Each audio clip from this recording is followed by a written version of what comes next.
അയൽ രാജ്യങ്ങളെ ഇന്ത്യക്കെതിരാക്കുക എന്ന തന്ത്രം ഏറെ നാളായി പയറ്റുകയാണ് ചൈന. ഇന്ത്യക്ക് ചുറ്റും മുത്തുമാല പോലെ ദ്വീപുകൾ കേന്ദ്രമാക്കി പടയൊരുക്കം നടത്തുന്ന ചൈന മാലദ്വീപുമായി തന്ത്രപരമായ സൈനിക കരാർ ഒപ്പിട്ടിരിക്കുകയാണ്. ദ്വീപിലെ സൈനികർക്ക് പരിശീലനം നൽകാനുള്ളതാണ് കരാറെങ്കിലും ഇതിന് വലിയ സൈനിക മാനങ്ങളാണുള്ളത്.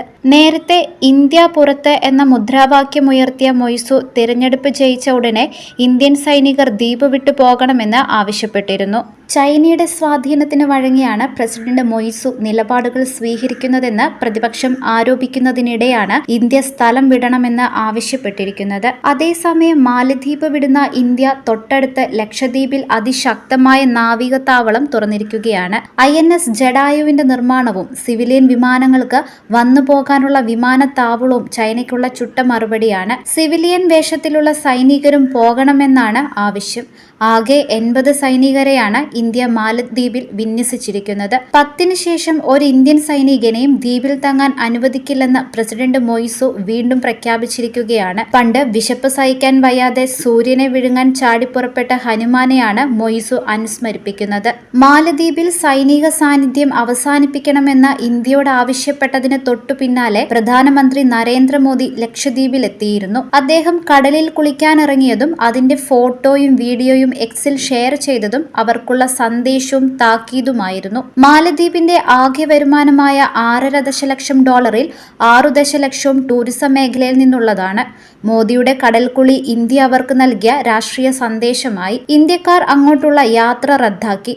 രായ്ക്ക് രാമാനം മാലിയുടെ ടൂറിസം മേഖല തകർന്നു. അതോടെ അവരുടെ സമ്പദ് വ്യവസ്ഥയിൽ വൻ ഇടിവാണുണ്ടായത്. ഇത് ദ്വീപിലെ ജനങ്ങളിൽ മൊയ്സുവിനെതിരെ വലിയ അമർഷമുണ്ടാക്കുകയും ചെയ്തു. ഈ പ്രതിസന്ധിയിൽ നിന്ന് അവരെ കരകയറ്റിയതും ചൈനയുടെ സാമ്പത്തിക സഹായമാണ്. അതേസമയം ലക്ഷദ്വീപിലേക്കുള്ള ടൂറിസ്റ്റുകളുടെ വരവ് അപ്രതീക്ഷിതമായി കുതിച്ചുയരുകയും ചെയ്തു. അയാൾ മുൻപ് ചൈന സഹായിച്ച് കെണിയിലായ ശ്രീലങ്കയുടെ കഥ കേട്ടിട്ടില്ലേ എന്തോ. ശ്രീലങ്കൻ പ്രസിഡന്റ് രാജപക്സെ വർഷങ്ങളോളം ചൈനയുടെ പണം കൊണ്ട് അടിച്ചു പൊളിച്ചു ഭരിച്ചു. ചൈനയുടെ പണം കൊണ്ട് നിരവധി വെള്ളാന പദ്ധതികൾ അവിടെ ഉയർത്തി. കുബേരന്റെ സ്വന്തം നാടായിരുന്ന ലങ്കയെ വീണ്ടും ആ പ്രൗഢകാലത്തെ അനുസ്മരിപ്പിച്ച് രാജപക്സെ ഭരണം. പക്ഷേ ആ ഹണിമൂൺ അധികകാലം നീണ്ടില്ല. ബ്ലേഡ് കമ്പനിക്കാരെ പോലെ ചൈന പലിശയും വ്യവസ്ഥകളും കടുപ്പിച്ചപ്പോൾ ലങ്കയ്ക്ക് ഭ്രാന്ത് പിടിച്ചു. കഴുകൻ ചിറകു വിരിച്ച് ചൈന അവരെ വരുതിയിലാക്കി.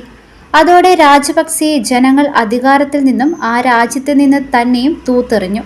ഇപ്പോൾ ശ്രീലങ്ക ഇന്ത്യയുടെ സുഹൃത്താണ്. ഇന്ത്യയുടെ സഹായം കൊണ്ടാണ് അവർ ചൈനയുടെ കെണിയെ അതിജീവിച്ചത്. ചൈനയുടെ കഴുകൻ സ്വഭാവം അവിടം കൊണ്ട് അവസാനിച്ചില്ല. ആഫ്രിക്കൻ രാജ്യമായ സാംബിയയിൽ അടിസ്ഥാന സൗകര്യ വികസനത്തിനായി ചൈന സഹായം വാഗ്ദാനം ചെയ്തു. പക്ഷേ കാര്യത്തോടടുത്തപ്പോൾ സാംബിയയുടെ വിദേശ സമ്പാദ്യം മുഴുവൻ ചൈന കൈക്കലാക്കി. പ്രതികരിക്കാൻ തുനിഞ്ഞ സാംബിയയെ ചൈന കരാറിന്റെ രഹസ്യ സ്വഭാവം സംരക്ഷിക്കാനുള്ള വ്യവസ്ഥ ഉയർത്തിക്കാട്ടി വരുതിയിലാക്കി. നമ്മുടെ സഹോദര രാജ്യമായ പാകിസ്ഥാൻ ചൈനയുടെ സഹായം സ്വീകരിച്ചു കടത്തിൽ മുങ്ങി വെള്ളം കുടിച്ചുകൊണ്ടിരിക്കുകയാണ്. കരകയറാൻ ഒരു കച്ചിത്തുരുമ്പിനായി യാചിക്കുന്ന പാകിസ്ഥാൻ പക്ഷെ ചൈനയല്ല IMFനെയാണ് സമീപിച്ചിരിക്കുന്നത്. പാകിസ്ഥാനും മെല്ലെ ചൈനയുടെ പിടിയിൽ നിന്ന് കുതറി മാറുകയാണ്. ചൈനയുടെ ഒന്ന് റോഡ് ഒന്ന് ബെൽറ്റ് പദ്ധതിയോടെ പല രാജ്യങ്ങളും വിമുഖത പുലർത്തുകയാണ്. ഇത് അവരെ തെല്ലൊന്നുമല്ല വിഷമിപ്പിക്കുന്നത്.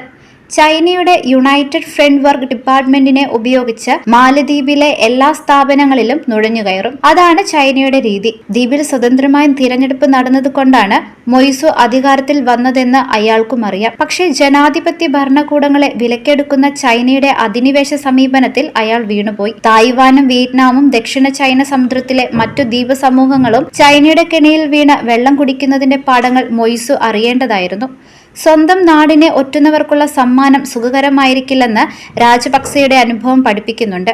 മൊയ്സുവിനെ കാത്തിരിക്കുന്നത് രാജപക്സെയുടെ ദുരനുഭവമല്ലെന്ന് ആരു കണ്ടു. അതേസമയം ഇന്ത്യയുടെ സൈനിക സാന്നിധ്യം അവസാനിപ്പിക്കണമെന്ന് മാത്രമാണ് മൊയ്സു ആവശ്യപ്പെട്ടിട്ടുള്ളത്. ഇന്ത്യയും ചൈനയും മാലദ്വീപിൽ നിരവധി വികസന പ്രവർത്തനങ്ങൾ നടത്തി വരികയാണ്. ഇവയുടെ നിർമ്മാണം പുരോഗമിക്കുന്നുണ്ട്. 2 രാജ്യങ്ങളും പ്രൊജക്ടുകൾക്കു വേണ്ടി മത്സരിക്കുകയാണ്. ന്യൂയോർക്ക് ടൈംസ് പറഞ്ഞത് മാലദ്വീപ് ഇന്ത്യക്കും ചൈനയ്ക്കുമിടയിൽ ഒരു പെൻഡുലം പോലെ ആടുകയാണെന്നാണ്.